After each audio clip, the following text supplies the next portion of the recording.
Live from the backstretch at historic Saratoga Race Course, this is Racing Across America with Seth Merrow.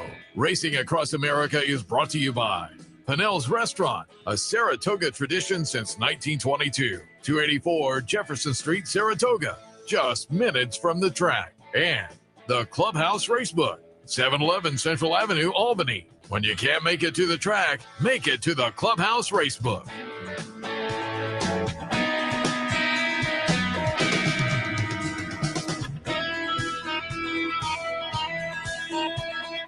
Good morning and welcome to Racing Across America on this Saturday morning, Whitney Saturday morning. Really looking forward to a test, Whitney, other stakes on the program. It's a great day of racing if you're planning on heading on up. It's a nice day as well. You'll have a great day at the races today. Here on the show this morning, a little bit later on, Fritz Widaman from the NTRA Advantage program. We'll talk a little bit about that and how maybe you can take advantage of the NTRA Advantage program. A little bit later on, happy to be joined by Lisa Lazarus from HISA, CEO and president. We had her in about a year ago as things were getting underway. We'll get a little update from Lisa on HISA and how things have progressed over the last year, particularly the last few months. But top of the show, looking forward to the visit. Had it scheduled for a while now. Our friends from the HHH Racing Podcast going down the line. Hosts and co-hosts, Howard Kravets is next to me.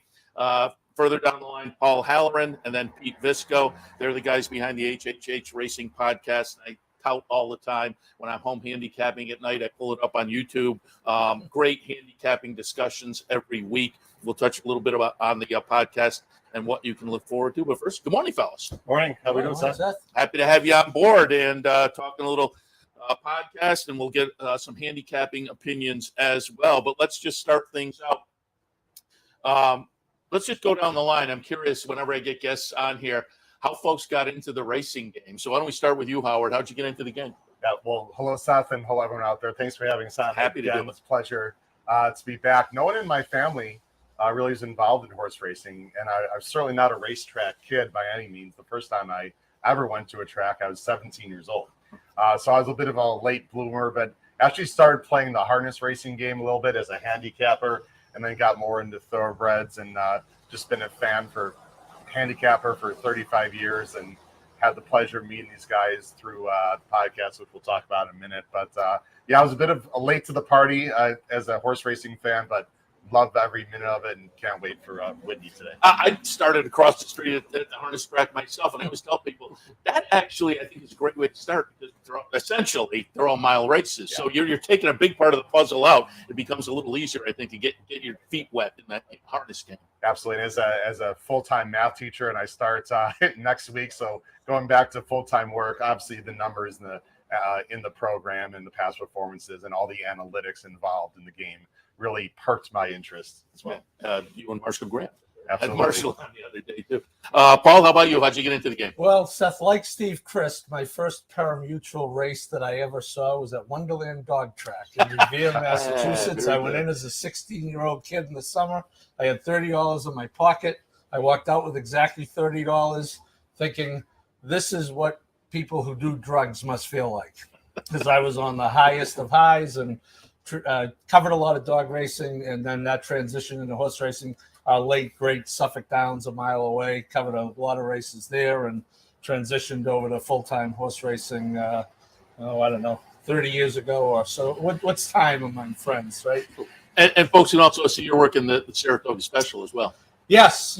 I've turned my vacations up here into working vacations, and but I love it. It's therapy for me. I mean, I was on the go all day yesterday, spent the morning with the Dormans over at Mott's Barn and had to write the Whitney preview for today. And then, text from Tom, can you cover one of the stakes races? And but again, it's kind of therapy for me. I just and I love working with those guys. I know you had Tom on the other day. Yeah. It's they take a lot of pride in what they do, and I'm really proud to be a very small. Yeah, we're happy to have on Wednesdays the cycle and the Clancy's and Tom. Always enjoy talking to them. And that Saratoga Special is one of the things that makes Saratoga so much fun to have a regular newspaper covering horse racing. A great addition. You're part of that. I got to ask, mentioning a New England guy, You a fair guy? I was at Northampton for Zippy Chippy's last race. Yeah. I was down in Marshfield, the old Burns. Frank Baramati, who's doing a phenomenal job up here, called Great Barrington Fair, which is, was always a good off day, dark day activity from here, right? So, I did my share of the fairs where, horses would run 3 times in a 10-day meet. Kind of the opposite of what goes on now. Yeah, it's as I say, I left here on a Monday after the Grade 1 4 and it was either Wednesday or Thursday. I'm up at Northampton watching Zippy Chippy for loss number 100. Pete, how about you? How'd you get into the game? Yeah, it's funny. My dad hates, hopefully he's not watching. My dad hates when I tell this because he took me to the track at 5 for the first time. But we have nothing to do with horses. It was purely gambling related. So he always thinks it makes him sound like a degenerate, which it probably does, but that's okay. So he took me then, and, I just fell in love with it. And again, like you mentioned and Howard mentioned, it was harness. And I agree with you. Yeah. I always tell people, I think the handicapping of harness, again, because they're all at a mile, the times are all the same. They run every week, so you see the same horses. I think it's a great way to learn. Yeah. And so from there, growing up in New Jersey, when I was a kid, we had Garden State, Freehold, Monmouth, the Meadowlands, Atlantic City. So there were so many tracks to go to. So I just sort of sprinkled around and have been in love with the game ever since. And then a few years ago, was able to start talking about it on camera. So it's been awesome ever since. Yeah, and you guys do a great job with the podcast. So I'll set you up here, Howard, to talk a little bit about that. And we have some graphics that tell people where they can find the website. But I watched on YouTube, but just set people up the HHH Racing Podcast, when and where. Well, before I get into that, I want to say for the whole world to hear, these two guys have been absolutely fantastic. Paul and Pete came on. They were just pretty much fans of the show or just viewers of the show and just watched it. And the longer version we'll tell another time. But I got in touch. We saved it, Seth. We saved it. I got in touch with both of them. And then in May of last year, we started in January of 21. And about around Kentucky Derby time last year, I brought them on as full-time co-hosts. They've added a tremendous amount to the show. I'm so thankful and grateful for all the hard work that they do, and the viewers and listeners love listening to them. We have live shows every Wednesday night and Thursday night. Wednesday night's a show called Betting and Boozing with 2 great guys that are behind the camera. We'll jump on here soon. Kyle Roscoe, Patrick Hunzel. We also have Charlie Freeman, who's not here with us. That's geared a little more towards the younger crowd. And then our Thursday night show, you can see on the screen, everyone there. Our Thursday night show is our flagship show with myself, usually Pete and Paul. Sometimes we have guests on, like yours truly, once in a while. And it's not just handicapping, Seth. It's really important for us to teach the game. We feel like just giving out winners, anyone can do that. We have guests on. We have people within the horse racing industry. And then we also talk a lot about contest and ticket construction as well. Because there are a lot of really good handicappers out there.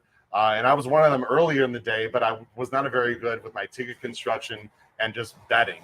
And as our good friend Matt Miller could tell you, that sometimes or usually is almost more important than the actual handicapping itself. So we also have shows earlier in the week. And then we have Saratoga Today, a new show, Friday, Saturday, and Sunday mornings, usually around 10:30 Eastern. We try to avoid you guys. We don't want to step on any toes with you folks are talking horses, and it's a short preview of the day's races. So I'm very proud of what we've accomplished here. It's taken a lot of hard work, and these two guys, again, have been an integral part of the growth of the show. Yeah, and again, I will highly tout it. And thanks to you. You were a sponsor early in the season. We certainly appreciate that as well, but I'm happy to do it because, again, it's a lot of fun, and you talk handicapping. And, again, I think you run the gamut, whether you've been in the game a long time or you're new to the game. I think that the podcast serves its purpose, certainly. Paul, when I watch the podcast, you guys are always getting a lot of feedback from folks who are watching live. It's got to be fun to do the podcast and just a little interaction and talking about the big races that are coming up.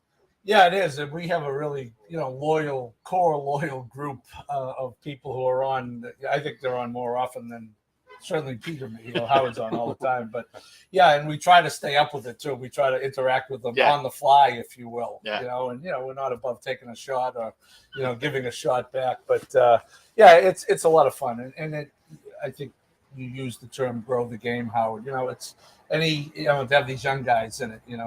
We say, Seth, that it's our duty to cultivate the next generation of degenerates.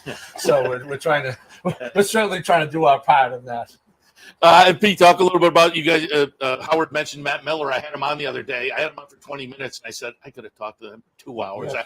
And I love seeing those guys on your show. And you've had a number of guest trainers as well, Chad Brown and Todd Fletcher. But Matt and the contest players, because I think it makes you think about handicapping differently, and he did a great job. So the guests. Pete, have to be a nice, fun part of the show as well. It is, and like you said, though, because it's not a guest always just talking about the same thing, and it's not repetitive where it's always just handicapping. Yeah. But you sit there and you go, okay, there may be people who have never heard of a contest. I didn't know contest play up until about a few years ago. So when he comes on, and again, ticket construction, how you structure your bets, how you actually wager, like your money management. Yeah. That's all the stuff that maybe you don't get from a show where they just say, okay, I like the 3 horse, the 4, and the 5. You don't necessarily always get the rest of that. And I think that's what our guests bring. And we even get that in the chat where our chat will be like, here's my ticket. What do you guys think? And, and the back and forth is what makes it great. And it makes it more conversational as opposed to, again, just the assembly line of picks, which I think we all love. And Matt, I said to him, he's kind of almost a semi-regular on your show, and it's fun to listen to because a lot of times after the big contest, you guys will do a little recap, and you get a guy like Matt on. It's interesting to see at the postscript where he gets a chance to look at, and he said, "Oh, that guy made a horrible bet at the end." And it's fun to hear the process there. But speaking about contest play, Paul, I knew I had to have you on this season when I watched the podcast after Mr. Paul Halloran steps in and wins the Grade 1 gamble down at Keeneland a couple of months ago. And I think we have a shot of the whole crew there after the race, giving you congratulations after the contest. But I watched the podcast, and it was a lot of fun, and I was kind of laughing.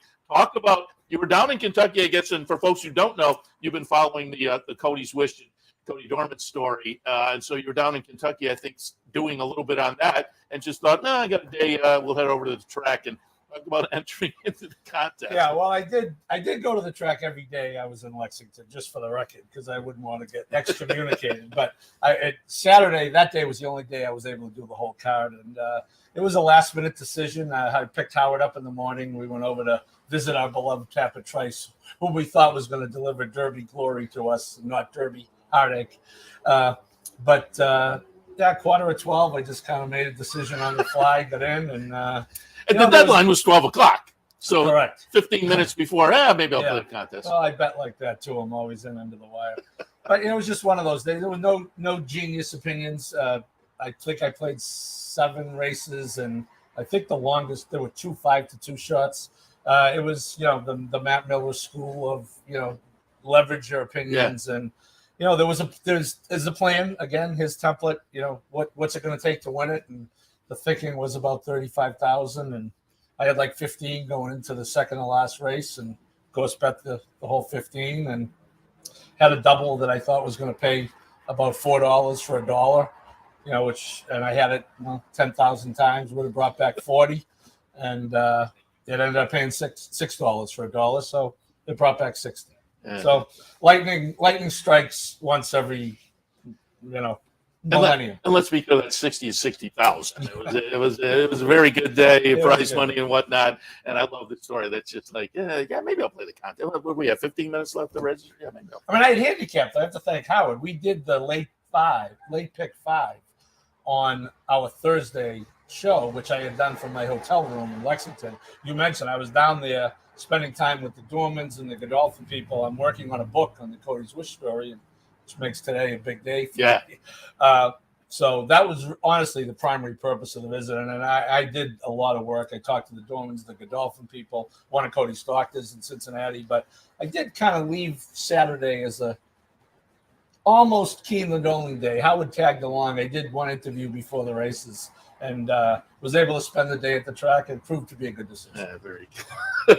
As I say, folks recommended to go back and watch the podcast talking about the contest and whatnot. Before we get to some handicapping, also want to let you tout the power picks, because you put out the power picks, and I look at the power picks, and I love when I see you guys, the power picks, the stats and whatnot, and I'm agreeing. So tout the power picks a little bit. Yeah, well, the first thing I want to tout, you can see on the screen there is our website. And Pete Visco started the website and does a great job with it. HHHRacingPodcast.com. It's a great resource. Everything about the podcast. You can find out about our power picks tip sheet. Right now, we actually have two different tip sheets very briefly. We have a regular tip sheet we send out on Saturdays, very inexpensive, very profitable.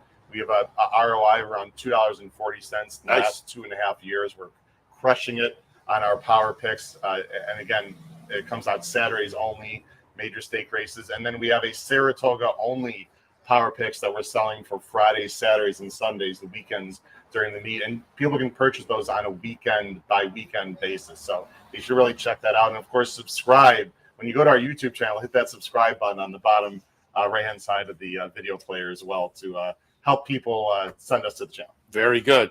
All right, let's jump into it. Let's we have about 10 minutes or so, 8 or 9, 10 minutes to take a look at this late pick 5. So let's give some opinions there. We'll start out the late pick 5 today at Saratoga. Kicks off with the test. I pulled up a replay of the Acorn. We will watch Pretty Mischievous follow up her Kentucky Derby, Kentucky Oaks win with the win in the Acorn. I went with Maple Leaf Mel. She's gotten through every test so far. This is a little sterner group, no pun intended with the test, but I went in that direction. But we'll go down the line. Howard, what do you see in the test? This is one of my plays of the day today. Okay. I really like Darth Vader. You see Darth Vader here trying to close up the inside against Pretty Mischievous. Maple Leaf Mel, I have a ton of respect for. And Money's Gold, the number 7, is also very fast. There's also some cheaper speed, so to speak, on the inside. Every time we think a race, the race is going to hook up, there's going to be a lot of early speed. It doesn't always develop. Just ask the connections of Maple Leaf Mel, who is very talented. I'm hoping there is some early pace and they do hook up. I love the progression of Darth Vader. I think she's improving. George Weaver has taught this horse to rate, Seth, a little bit, and she rated a little bit in the Acorn. I hope she just sits off the speed and goes by at about 5-1. I am very, very interested in Darth Vader today in the test. Yeah, with the early speed, I said on the handicapping show earlier, she may pick up the pieces. Paul, your thoughts?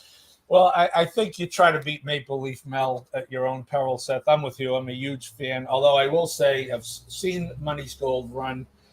Money's Gold is very fast. I think the presence of Money's Gold directly next to Maple Leaf Mel is going to be an issue, which is why I went back to Pretty Mischievous. Not ideal post position, but, Godolphin is clearly trying to keep this horse away from their other horse, Wet Paint.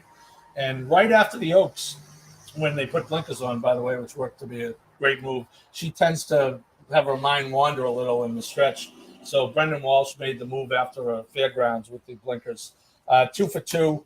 I agree with Howard. I think she's going to need pace, but as Dan Pride from the Godolphin said to me yesterday, you don't often see a horse go from 1 1/8 to 1 1/16 to 7. But I think if there is the right pace and Tyler can work a trip, I think she's got a good chance to catch them all. Pete?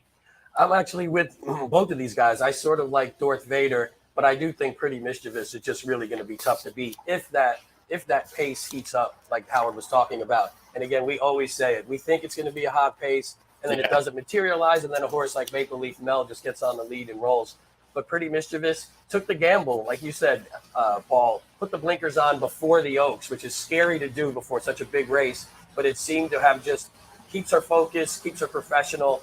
She's just really strong. And with Darth Vader, I like a change that moves a horse forward. And the move to Weaver automatically gets a huge buyer jump if that's something you're interested in. Gets a huge buyer jump rating now, so should be able to sit right off the speed, maybe get first run, and maybe can hold off Pretty Mischievous at a decent price.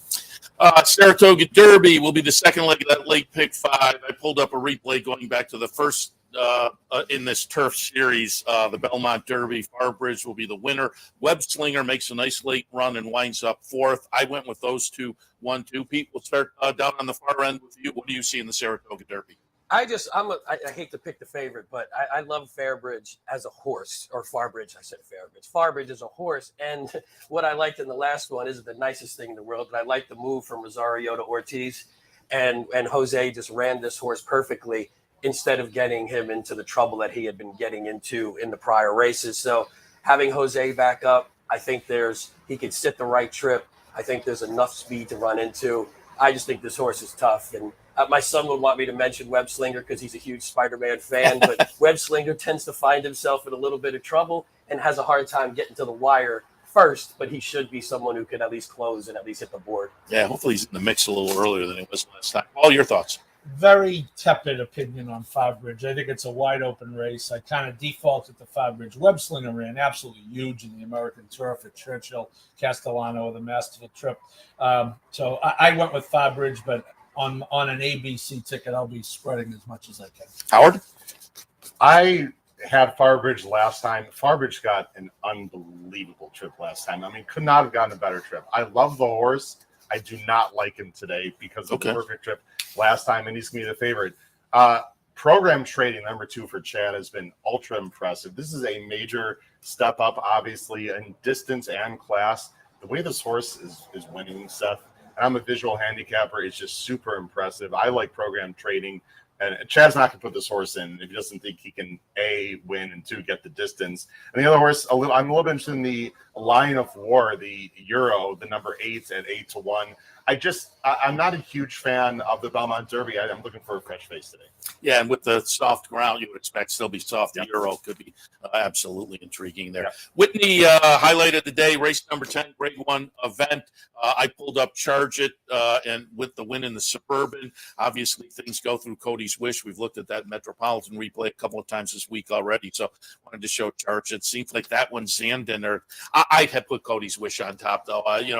Story horse, but lives up to the story with the talent as well. And given it's Cody's Wishes race, Paul, I'll let you go first on the Whitney. Well, I mean, if you don't pick Cody's Wish, Paul, there will be some issues with the development folks. Yeah. No, I mean, I again, it is a great story, and hopefully will make for a really great story. But that Met Mile move, you referred to it, Seth. We were talking about it last night. 8th after 4 furlongs, 1st after 6 furlongs, and as someone, we all love the history of the game. That race is so iconic to make that move. I don't think the distance gets him beat. Could a horse like Charger get loose, or could someone get a first jump and get too big of a lead? Hey, it's Saratoga. As Bill Mott said yesterday, you got to run the race. But I would be selecting number 6, Cody's Wish. Howard? 6-1 to the hoop. I mean, how do you not go with Cody's Wish? I understand as a handicapper, maybe you're trying to beat him because he's going a mile and 8, blah, blah, blah. This horse is just too good. I am trying to get Zandon in the number. I think a mile 8 is going to work great for him. He's coming up in good form. I thought he ran well last time. I'm against Charge It today. I think there's a little bit of other speed. I'm not sure about the sharp turns. Charge It is a bit quirky. I'm going 6-1, not messing around. Pete, you going to make it unanimous? Yeah, I would never go against Cody's Wish. And plus, I think Paul and I talked about this as well. I don't even know if he needs to run his A race and the distance. Like he said, I don't think the distance gets him. I just think he's better. So as long as it doesn't take him completely out of his game, I just think he's better. The only other horse I'll mention for my friend Patrick sitting across from us, we like Widaman in second to take a shot. The move to Dutrow, again, I like when a horse is improving and there's also a little bit of change that maybe shows why that improvement happened. So I'll take a shot. If the Charger gets on the lead, Widaman gets first run, and then Cody's Wish mows him down. All right. And we only have a couple minutes left, so maybe just give some quick numbers on the last couple of races. I'll send it down the line. The 11th and the 12th.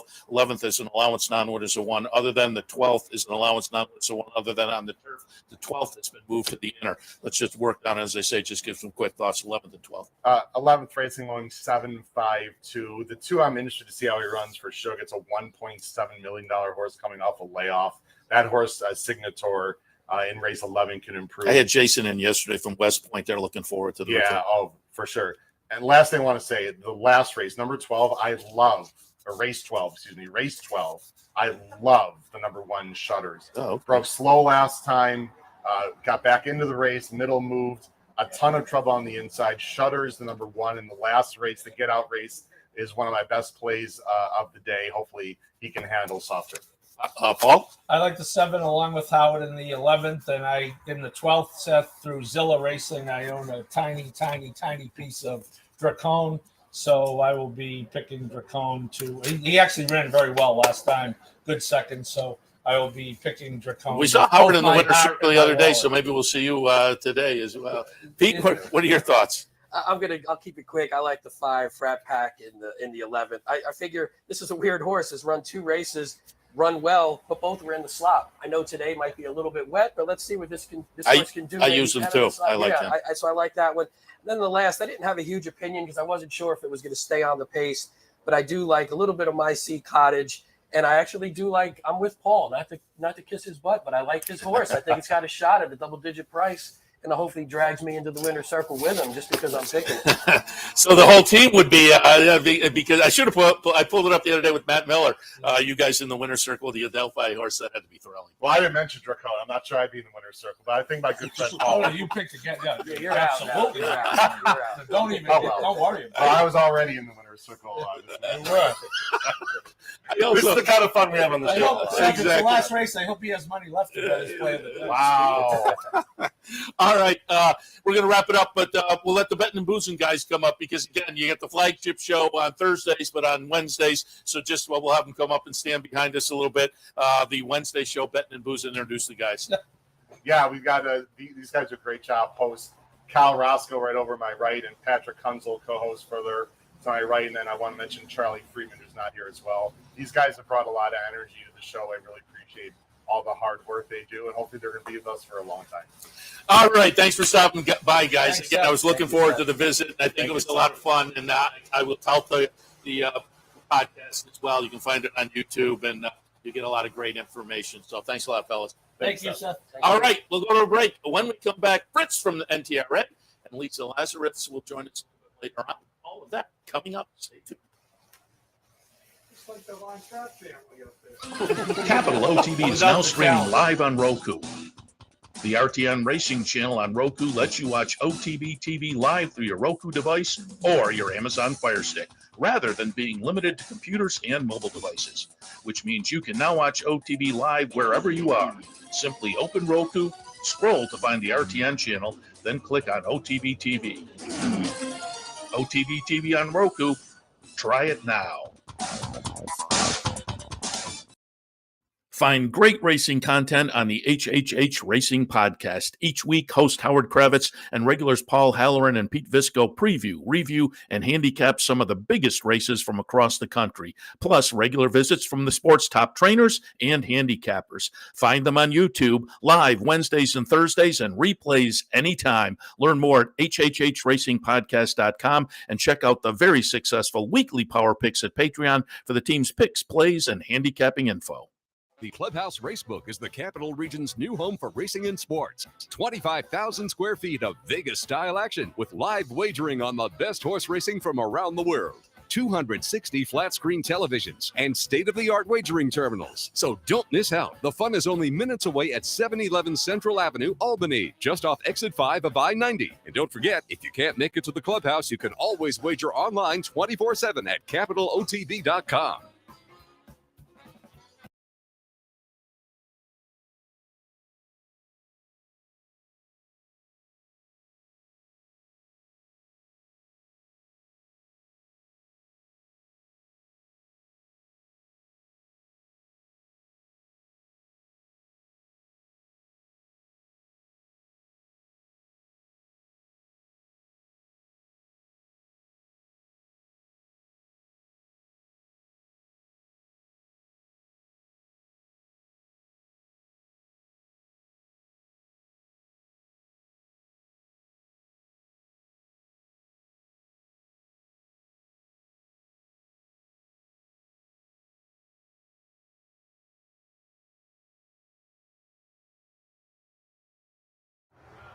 Welcome back to Racing Across America. As promised before the break, joined now by Fritz Widaman, the Vice President of NTRA Advantage.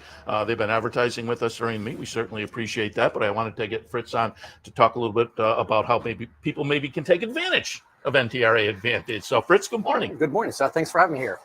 Absolutely. Anybody in the equine industry can take advantage of all of our programs. All racetrack people, employees, owners, breeders, trainers, as long as you're in the business, you can buy into our John Deere program, our Sherwin-Williams program, Big Ass Fans. We have Farmers Insurance. We have Office Depot, just to name a few. And it's really big discounts. When I say John Deere, up to 28%. When you talk Sherwin-Williams, it's 30% across the board. Oh, Not just the paints, it's also brushes and stuff like that. Talk about Big Ass Fans, it's 25% across on most fans, and some are 20. And then Office Depot's all over the place because they have so many products and so forth. So all we do is we encourage people to just call in and we'll send you the right spot or get you the right discounts. Please call us before you go to Deere, because we got to get a voucher to the deer dealership. So if you go to the dealership, you think it can't be, it's got to go through us, stuff like that. But no, it's a fantastic program. What's the feedback? Popular? I'm guessing. Well, we're on our 4th straight record year, even through a pandemic. It's crazy. I think people had to move home, and when they moved home, they looked at their yards. Well, I got to get a lawnmower. I got to paint. I got, it'd be nice to put a fan on the patio deck. So it's been, put it this way, I don't have the answer what's going on. My bosses will ask me every now and then, stay in your lane, bro. We just let this thing ride out and just see how it goes. But no, it's been spectacular. It really has been. So, and the one thing, Steve, Seth, about this program, which a lot of people don't realize, is it allows us to put money back in the game, because we're very, very involved with sponsorships and so forth. So a percentage of every sale goes back to support it. It allows us to sponsor Breeders' Cup, allows us to sponsor the Derby, allows us to sponsor other equine disciplines. Because I'm a thoroughbred at heart, but I also have HUHA. I got quarter horses. I got USCF. I've got polo. So we have over 300 equine organizations throughout North America that buy into this program. But like I said, we've had over $1 billion in sales, average of about 18% savings. So we saved the industry about $180 million over this program. And like I said, a percentage. You were saying B with a billion. B with a billion. Yeah. And so over 180 million in savings for the industry. With that being said, like I said, a percentage of our dollars go back to support the industry. Allows us to do these things, sponsor you, and just help everybody out. It's a win-win for everybody. Very good. And if people want more information, they just go to the website. Yeah, just go to NTRA.com. You'll see the equine discounts bar at the top. Click on it. It has all the information you need, and it has the main 800 number we want you to use to just give us a call. There's the website address there, so check that out and click on. And I did go to the website yesterday, and you got a little contest too, an NTRA photo contest. Photo contest, yeah. We've tried to ramp up our social media, and hired a gal last year, and I got a new one this year because my office is doing great, so I promoted this one. And we did it last year. So it's just a photo contest. What are you going to do with your gator when you get it? Shoot a picture on the farm, or shoot one of your 4-legged wonder babies and send them in, and we'll announce the winner in September. Excellent. So people can check that. Again, that's on the website as well. You hit on this a little bit, but and again, I copied some of it down. How many partners are there? Right now, we have 5 main partners. So I mentioned Deere, Sherwin-Williams, Big Ass Fans, Farmers Insurance, and Office Depot. We are currently looking to bring a truck back. We've been asked by the industry to bring one back. We had Ram in the early 2000s, was very successful, but when Detroit went upside down in 08, we lost it. Churchill now has Ford. HUHA has Ford on a smaller level, but we're getting hounded by people to bring it back. So we're trying to go after Ram again. And we're in conversations. They don't happen overnight. They take 6 months to a year. It could take 2 years. Yeah. The issue that we're running into right now, like everybody else, is they're not so sure they have the inventory to do it, because we'll sell, when it was in its heyday, we were selling 100 to 200 trucks a month. So they're afraid that if they do it, then the buyers gonna have to wait a year to get the truck. Yeah. So that's what we're up against right now. So ideally, we used to have like 18 partners. It didn't work. It was just spread out too far. We find that anywhere from 6 to 8, no more than 8 is ideal. These 5 are really flourishing right now. The Big Ass Fans is one of our newest partners, and it's just exploded. And that's been a really big thing for us to bring them on board, because they're doing barns, they're doing racetracks, and they got a bunch of other products that are good for the horses. Like they have a mister that they're putting down like at the finish line to cool them off after a race. So that's one of the newer products that's getting out. I think Lone Star Park has one. So it's been, Big Ass Fans has been a really good fit.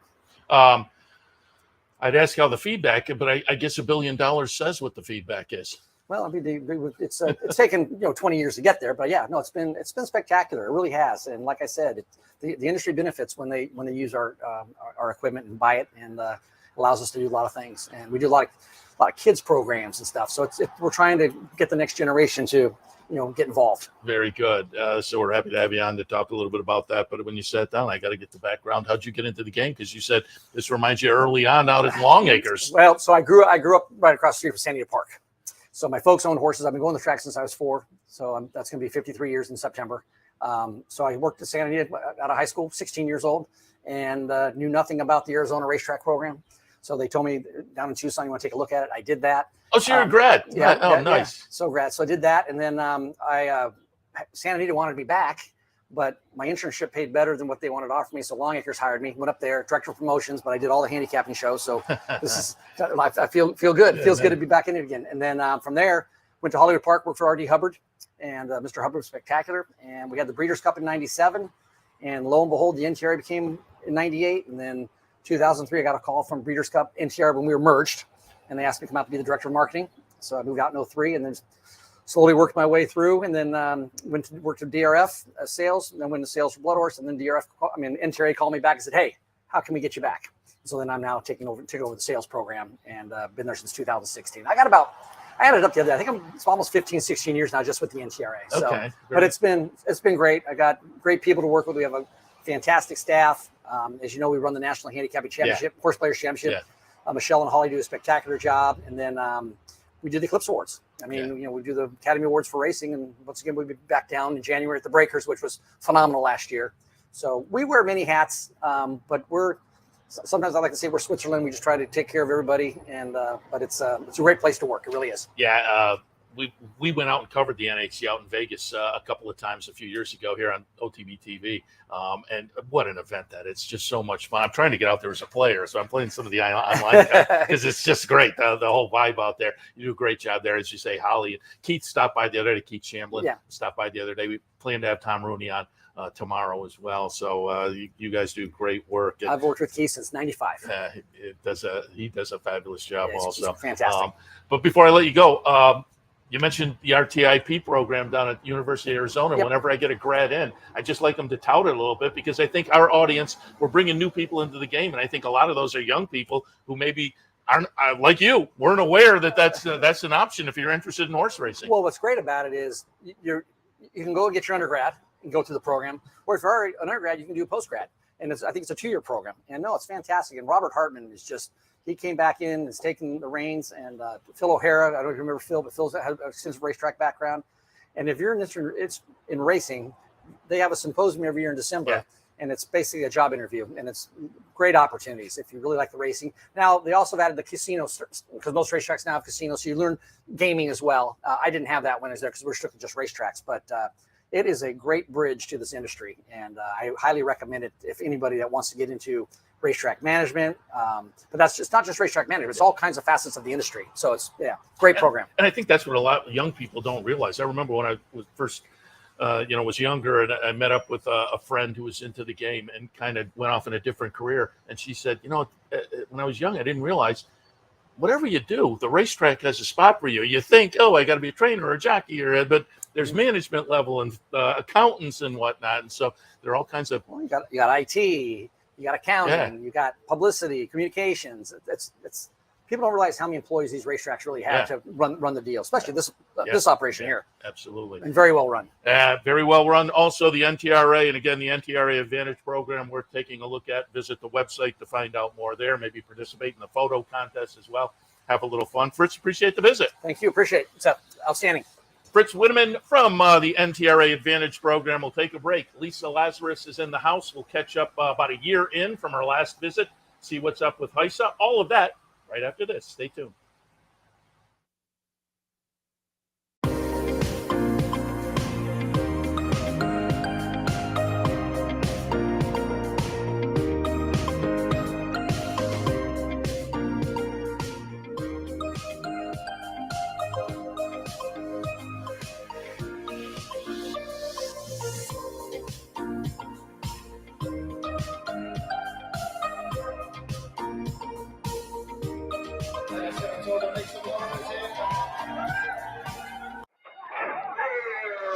Why just watch the races when you can be in the middle of the action? For nearly 20 years, Bonaventure Stables' share-based ownership program has made thoroughbred ownership affordable for the everyday fan. Ownerships of 5 and 10% are now available on a nice selection of horses.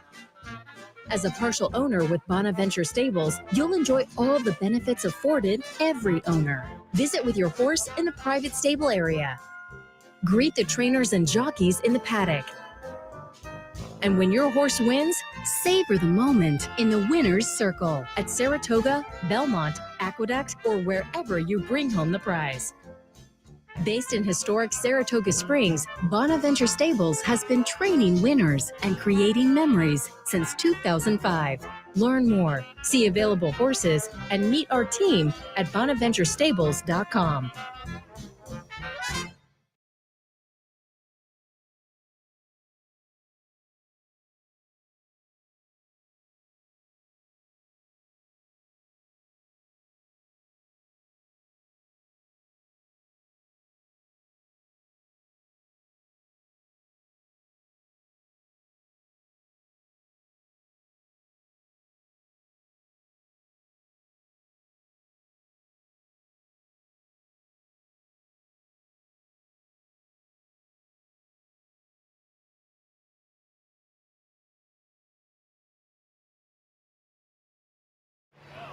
Welcome back to Racing Across America. As promised before the break, very happy to be joined now by Lisa Lazarus, President and CEO of HISA. We had her on about a year ago as things were just getting underway, so I thought we would follow up and see how things stand now, particularly after things, there were a lot of news over the past few months. Lisa, good morning. Good morning. How are you? Good to be here. Very good. Happy to have you on board. And again, I say all the time, we're up here at Saratoga. I think we pull a lot of new people in to watch, and because certainly they have the special sauce over there to bring the new people into the game, as you see in the background and on the apron all the time. So for folks who are maybe new to the game, or even some of the folks who have been around a while and aren't totally familiar with HISA, it's the Horse Racing Integrity and Safety Alliance. What's your mission? So our mission is essentially to keep horses and riders safe and to essentially protect the integrity of the game. And that really compromises sort of two distinct programs. One is our racetrack safety program, which is really about, enhanced veterinary oversight, good equipment, good rules to reduce equine fatalities and, again, keep the jockeys safe. And then we have, of course, our anti-doping and medication control program, which is around protecting the integrity of the sport. And Horse Racing Integrity and Welfare Unit, that is a subset. What's this? So basically, the Horse Racing Integrity and Safety Act, which was passed by a bipartisan Congress in 2020, requires us to appoint an independent anti-doping agency to run the anti-doping program. So the Horse Racing Integrity and Welfare Unit is actually a division of Drug Free Sport International, which is like a nationally known anti-doping agency. They do all the human testing for NFL, NBA, NCAA, et cetera. And they are essentially running the day-to-day logistics of the anti-doping program nationally. And your background, you were kind of overseeing another portion of the equine field before. Yeah, so I'm a lawyer by training. I have many years of experience in sports regulation and also anti-doping. I spent 10 years at the NFL, but then more recently I was general counsel of the International Equestrian Federation, which regulates sport horses, dressage, show jumping, eventing, etc. And I was actually, the person who sort of led the implementation of a new anti-doping program in horse sports back in 2009, 2010. So I definitely have experience in testing horses and running programs around that. And on the horse racing game, having been around it years, just covering it and whatnot, this is a bold initiative trying to put a big umbrella over the game that has been regulated on the state level. And when we had you in last year, things were just kicking off. Now we're a year in. And as I say, the last few months, there have been a lot of moving parts. Give us your review, your thoughts on the first year. So the first year we launched our safety program in July of 2022. So that we definitely have kind of a year of data and information. The anti-doping and medication control program we only launched a few months ago in May. So in terms of the safety, we're definitely seeing, I would say, like a much better consciousness, nationally. I mean, of course, there were certain states that were always, very engaged in equine safety, but a real enhanced consciousness, attention to the importance of it. There's a lot of public scrutiny. The one thing, obviously, is that our participants love their horses. And so bringing in enhanced protocols is typically met, with a good amount of acceptance. And then the anti-doping side, we're putting in place a national program is so important because we've got our labs doing the same thing. We've got, really much quicker processes. So you don't have, a trainer sort of pushing out a case for years and years. We don't know the outcome for a long time. I think it's better for obviously the gambling public who understand, who have those results quicker and that information quicker. And we just have a professionalization of the process, chain of custody. It's so important, obviously, that if we're going to have, severe sanctions, that we have a really professional process so that the outcomes are genuine outcomes. Talk a little bit about that. One of them in the news recently was the Ray Handel situation that folks following New York racing are aware of. But part of what seems to be your mandate, or what you guys are kind of focusing on, is speeding up this whole process. Correct. And so things happen pretty quickly, but then things kind of turn pretty. You were responsive pretty quickly as well. So, I think one of the things that the public doesn't fully understand is that, so we have really two programs, right? We have the controlled medication program, which is around overages. And we don't, we allow for a lot more kind of feedback on those cases because they're more minor, okay?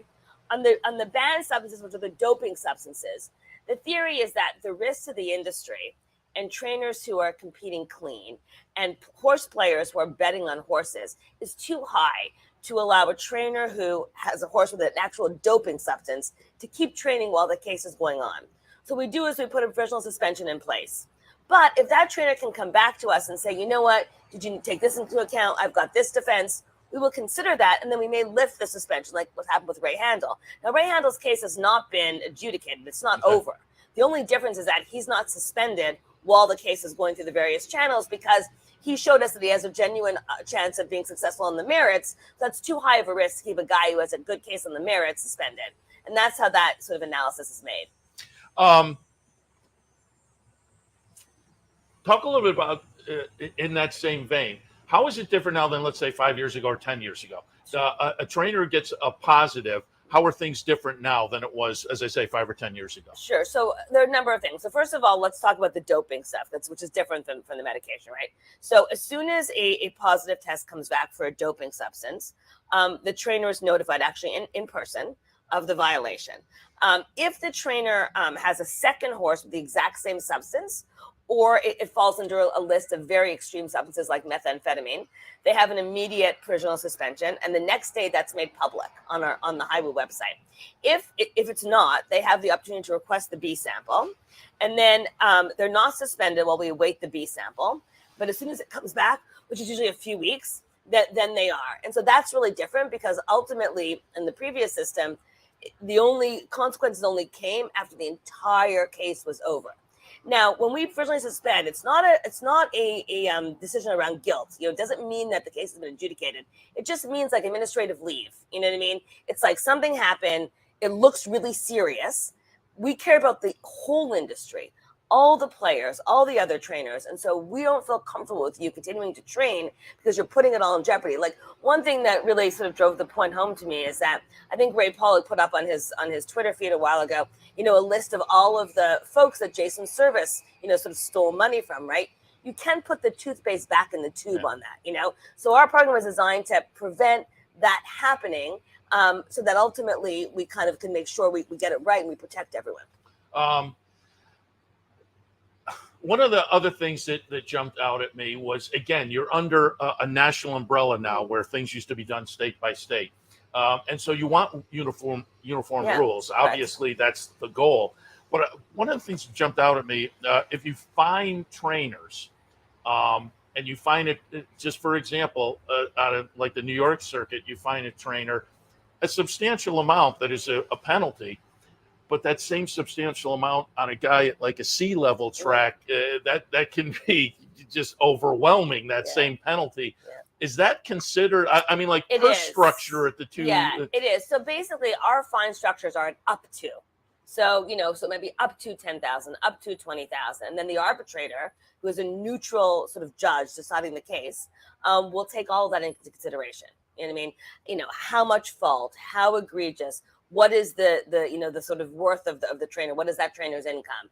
And we'll make a decision on fines in relation to all those factors. Yeah, very good. And again, there's been a lot of things in the news recently. And it seems to me like you guys are still, a year in, being pretty responsive. Because, again, this was, as I say, a bold initiative that is really something brand new for the industry. So it seems like it makes sense that you do have to kind of play it by ear a little bit as you move along. And it seems like the last few months it's played out that way. Yeah, so, people question that sometimes. And I think people think that, horse racing's always had an anti-doping program. They've never had a national one. We're regulating Oklahoma, New York, smaller tracks, bigger tracks. So you can't, we have rules that we spent a lot of time thinking through with a lot of people who are very knowledgeable about racing and knowledgeable about the space. But I'm never ashamed or feel bad about changing something because our goal is to serve the industry.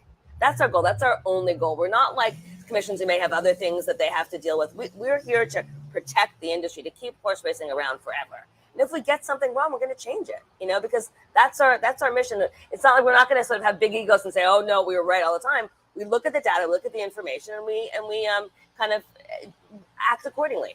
So where do you think you are right now after a year in, and where do you see the future headed? So, I think we're making a lot of progress. We're definitely not at a point now where we could say, woohoo, we accomplished our mission. There is so much to do, obviously, particularly in the space of equine safety. I think that, one of the great things about HISA is we're collecting a lot of data and a lot of information. And based on that, we can be more responsive in our rules. a lot of times I get questions like, you made this rule, but where's your science? Where's your data? Often we do have some, because we have a number of people on our committees who are very much into the research piece and have access to a lot of, helpful studies. But some of it, we're making a judgment call based on what we know, right? But once we have all that data, we can really look and say, you know what, this is what, taking away these types of horseshoes really decreased, equine injuries, in this respect. And we can show you that, because look at all the data. Then I think we'll be making better rules, and also we'll have more buy-in because we can actually demonstrate why it's making an impact, That makes complete sense. And I was going to, bring up talking to trainers and stakeholders over the past year. Some of them have completely bought in, particularly because they say these are the rules now. So let's try to work together. And you're certainly getting some pushback. But overall, what do you think the response has been? We're not just from industry stakeholders, Right. but from fans as well. So from fans, it's been really positive. Fans and the public, it's been really positive. Even like, for example, our crop rule, which was one of the earliest things we brought into place. There was a lot of pushback on that. Fans and media and everything are saying, the jockeys are riding straighter in the stretch. Stewards are telling us it's safer, because they're steering in the stretch. I get, we went from about 4.5 violations to 1,000 stars at the end of 2022 to 2.2 in the beginning of 2023. And I think everyone is kind of relaxing, understanding it, settled in, and now it's working. And we just need time for a lot of our rules to take root like that, So overall, it's been pretty positive. Obviously, there's certainly, those who are negative and those who have concerns. But my point is just the one you made recently is bring those to us. We'll listen. If you come to us with, a genuine kind of feedback and also a solution or a proposal, we always take those into account. We have to just get the industry more engaged, less saying this is terrible, I hate it, because it does seem like it's going to be around forever, to, you know what, I didn't like that rule, and here's why. Here's how it affected me. Here's what I think would do better for the industry. Because again, like, we're here to serve the industry. That's it. Yeah. And I applaud all the effort you had. And again, the transparency, the speed, I think are things that the industry did kind of need, and everybody agrees with that, including the fans. And in prep for this over the past couple of days, I was watching some podcasts you did, and one of the hosts asked, did you foresee it being quite as hard as it was when you jumped on? And you were in a similar situation before, but maybe in a little more of an insular side of the equine. So it becomes a little more public and social media these days and whatnot. So I'm sure it's been a challenge, but you're a year in. It's been a ride. Making some progress. And we, again, applaud the effort. Certainly, I think we all were looking for some kind of oversight as compared to the patchwork that had been there for years. Even the horsemen would say for years, I'm okay over here, but I go over here, all of a sudden I'm not. And that's what we were all looking for. Yeah, exactly. Great. So we wish you a lot of good luck going forward. That. Again, appreciate the update on the first year, and we'll talk again. Great. Thank you so much. Good to be here. Lisa Lazarus, CEO and president of HISA. We will take we'll actually wrap things up. I was going to say take the final break, but we'll head out because we're going back to regular programming with the racing side of the game coming up here on a Saturday morning into an afternoon, and it is going to be a great day of racing. If you want to come up here to Saratoga, it's going to be a fabulous day weather-wise and a great day of racing as well. Test, Whitney, and more. So come on up and enjoy the afternoon. Otherwise, I'll wrap it up. Watch the racing today. Cash a few tickets. Back in tomorrow morning, 9 a.m. handicapper support, 10 a.m. Loose on the lead with my partner, Steve Bick. I believe he will be back in the house on this Sunday morning. So we'll see you then. Turn your love of racing into savings with equine discounts through the NTRA. Purchase through equine discounts and receive great savings on well-known brands like John Deere, Sherwin-Williams, Big Ass Fans, Farmers Insurance, and Office Depot. Join thousands of other equine members and support companies that give back to the sport we all love. Call 866-678-4289 or visit equinediscounts.com to start saving today. Sometimes it pays to go with the flow, to check your worries at the door, to reconnect with your crew, to follow the thrills and the flavor, to roll with it and see where it takes you, to enjoy every minute to its fullest, and to dance like there's no tomorrow. You can do that here at Rivers Casino and Resorts Schenectady. where the good times flow. No matter where in the world you are, the excitement of wagering on horse racing is just a click away. You'll get live streaming, past performances, race replays, our virtual tote board, analysis and selections from professional handicappers, a simple, safe, and secure wagering platform, and best of all, you get track prices. CapitalOTBBet.com. Bet any place, anytime at CapitalOTBBet.com. And be sure to download our new mobile app from the iTunes Store or Google Play. You've been watching Racing Across America. Racing Across America has been brought to you by Pinnell's Restaurant, a Saratoga tradition since 1922. 284 Jefferson Street, Saratoga, just minutes from the track. And the Clubhouse Racebook, 711 Central Avenue, Albany. When you can't make it to the track, make it to the Clubhouse Racebook.